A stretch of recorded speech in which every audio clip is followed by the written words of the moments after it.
publisher's introduction to the book The Secret History of the Jesuits by Edmund Paris.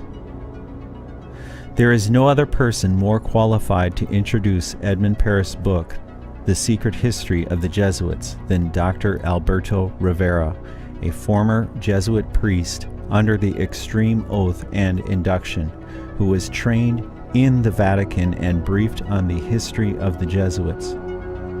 This information is factual and fully documented, and it should be read by every Bible-believing Christian in the United States and Canada. The Bible says, quote, "My people are destroyed for lack of knowledge," unquote. Hosea chapter 4, verse 6. Dr. Rivera's introduction. The most dangerous of men are those who appear very religious, especially when they are organized and in a position of authority. They have the deepest respect of the people who are ignorant of their ungodly push for power behind the scenes. These religious men who pretend to love God will resort to murder, incite revolution and wars if necessary to help their cause. They are crafty, intelligent, smooth, religious politicians who live in a shadowy world of secrets, intrigue, and phony holiness. This pattern, seen in the secret history of the Jesuits, spiritually speaking, can be seen in the scribes, Pharisees, and Sadducees at the time of Jesus Christ. This same evil spirit directed by the Roman emperors to issue the 10 murderous decrees to persecute the early Christian church. The, quote, early fathers, unquote, observed most of the ancient Babylonian system plus Jewish theology and Greek philosophy. They all perverted most of the teachings of Christ and his apostles. They paved the way for the Roman Catholic machine that was to come into existence. Piously, they attacked, perverted, added to, and took away from the Bible. This religious Antichrist spirit working through them is seen again when Ignatius de Loyola created the Jesuits to secretly accomplish two major goals for the Roman Catholic institution. 1, universal political power, and 2, a universal church in fulfillment of the prophecies of Revelation chapters 6, 13, 17, and 18. By the time Ignatius de Loyola arrived on the scene, the Protestant Reformation had seriously damaged the Roman Catholic system. Ignatius de Loyola came to the conclusion that the only way his, quote, church, unquote, could survive was by enforcing the canons and doctrines on the temporal power of the Pope and the Roman Catholic institution. Not by just destroying the physical life of the people alone, as the Dominican priests were doing through the Inquisition, but by infiltration and penetration into every sector of life. Protestantism must be conquered and used for the benefit of the popes. That was Ignatius de Loyola's personal proposal, among others, to Pope Paul III.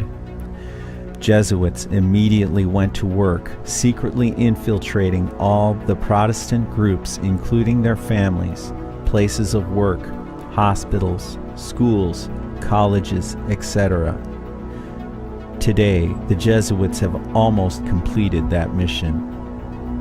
The Bible puts the power of a local church into the hands of a godly pastor. But the cunning Jesuits successfully managed over the years to remove that power into the hands of denomination headquarters and have now pushed all the Protestants denominations into the arms of the Vatican. This is exactly what Ignatius de Loyola set out to accomplish: a universal church and the end of Protestantism. As you read the secret history of the Jesuits, you will see there is a parallel between the religious and political sectors. The author, Mr. Paris, reveals the penetration and infiltration of the Jesuits into the governments and nations of the world to manipulate the course of history by setting up dictatorships and weakening democracies such as the United States of America by paving the way for social, political, moral, military, educational, and religious anarchy. Especially I work in dealing with the infiltration of churches and religious institutions as well as government that cover a tremendous number of institutions. And the purpose of that infiltration was what for? Well, the purpose is what the Roman Catholic system has all the time as her own purpose, is to infiltrate, to penetrate all the areas of life where the Roman Catholic can have control and access for the coming world government. Simply put, this country and this world benefit from your commitment to Jesuit principles, to being men. As a graduate of another great Jesuit institution, Xavier University, I have great affection for the value and purpose of a Jesuit education. What that means is, in preparation for that world government, the Roman Catholic institution, especially since the establishment of the Jesuit order in 1541, throughout all these 500 years, they've been in preparation and through infiltration and penetration of every level of society in order to take over the world politically and religiously. What a beautiful day the Lord has made. Holy Father, on behalf of Michelle and myself, welcome to the White House. There are two doctrines that define very well these dangerous goals of the Roman Catholic institution. Two doctrines define this very well. One is called the doctrine of the apostolic succession, and that is dealing with the papacy. And the other is the doctrine, the temporal power, and that is dealing with world government. Of course, both, because you can see that even the Pope and his own individual office, he meet those requirements. He is not only the head of his church, as he called himself, John Paul II, the present Pope. He said he is the pastor of his church. He is not only that, but he is the head of his state. It is a sign, perhaps, of how far we have come in this country that today's news of formal recognition between the governments of the United States and the Vatican did not create a furor. Once upon a time, it would have. Once upon a time, and not all that long ago, it did. From the time of President Washington, there was the first president to be utilized by the Jesuits. If you were not aware of that, President Washington already was initiated by the Jesuits to bring about the first communication with the Vatican ever known in this country. From there on, President Reagan, throughout all this time, President Reagan has come to fulfill the greatest moment in the history of this conspiracy, because no other president has come as close as President Reagan with the Vatican, and even not even John F. Kennedy.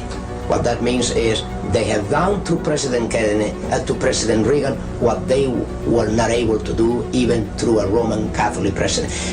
And nevertheless, I will say this: the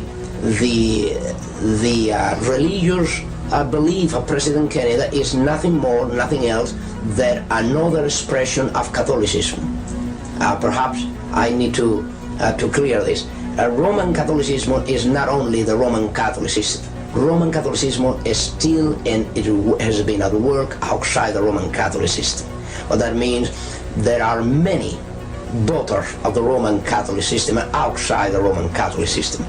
And as there are many daughters, these daughters have children, and of course President Reagan fit within that picture. His relationship with the Vatican today brought about several things. One of them is the diplomatic relationship with the Vatican. Second, the preparation for the signature of a concordat between the Vatican and the United States. And if you want to know, this never took place overnight. President Reagan was prepared and initiated for the task that is performing today as President of the United States by the Jesuits of Rome, and the time that he served as a star in a movie that was very well known and still being shown today, a very old movie about the football team of Notre Dame. New Rockney. That's correct. This is the time that the first contact was made by the Jesuits with Reagan. We were on the way back from London on a jet plane, and there was a man dressed in a uniform like the Catholic priests wear, and he was conducting himself not like a priest you'd see in a movie, very friendly. He was a very sophisticated type man, and people could sense that. And I never thought I'd see him again, but in Baltimore at the airline station where the baggages come off, well, I turned around and there he was next to me. And I just turned to him and said, "Hello, friend, are you a Jesuit?" And he says, "Yes," with a big smile. You see all of his teeth. And he was very happy with himself. I said, "Well, listen, I'm very interested in the Jesuits. I've read some about them. And what would you think about the Council of Trent and what was invented in the Council of Trent and the infiltration of the Jesuits into Protestantism and the use of the Jesuits through organizations like the Illuminati and the futurism theory, the secret rapture that they invented for the Protestants?" And I talked about a lot of those things, and he had a metamorphosis take place. His face became rigid, his smile went away, and he looked me right in the eyes and he said, "You know quite a bit, don't you?" Like he never expected it. And I told him that I was one of the Protestants that got away, and if he could realize that if somebody like me knew those things, just imagine some of the other of God's people that know those things and are willing to tell anybody about them. And it was an amazing situation how that man's face changed, and he thought he was like in one identity, but all of a sudden he realized that these dark secrets of theirs, they're being found out, and I'll never forget that. Would you consider that Jesuitism to be an occult secret society? It is an occult secret society from the point of view that the Jesuit order, what you know of the Jesuit order and what everybody knows of the Jesuit order is not the truly Jesuit order. What that means is even the Jesuits within the Jesuit order, they all are not knowing the secret society, the inner secret society that they are surrounded by.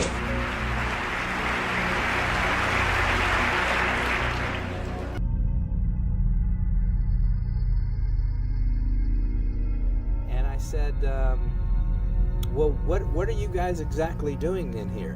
What are you doing in there? And they said, well, we're here with the advance team from the Vatican, and we're here to train the U.S. Senate on what specifically the Pope's climate change agenda is about and educate them as to what we're trying to achieve. And that's when I said to them, I said, I read the Pope's climate change encyclical, and I noticed that the Pope mentions the Sabbath in the encyclical. And he talks about animals having a day of rest, and I'm putting two and two together, and it looks to me like the Pope wants to have a Sabbath rest for the land, a Sabbath rest for the environment.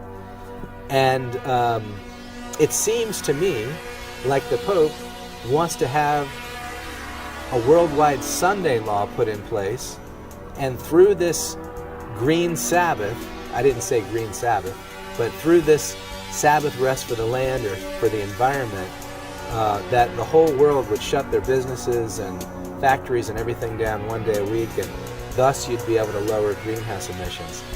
And he looked at me and he goes, "That's exactly what this is about." And with that, they just turned on their heels and walked away. It seems to me like the Pope wants to have a worldwide Sunday law put in place, and through this Green Sabbath, all of us are quite aware of and deeply worried by the disturbing social and political situation of the world today. I tell you what, when you learn the truth, it sobers you up. You take your faith seriously. You take Christ seriously. You take the scriptures seriously. And you take history seriously. You take prophecy seriously.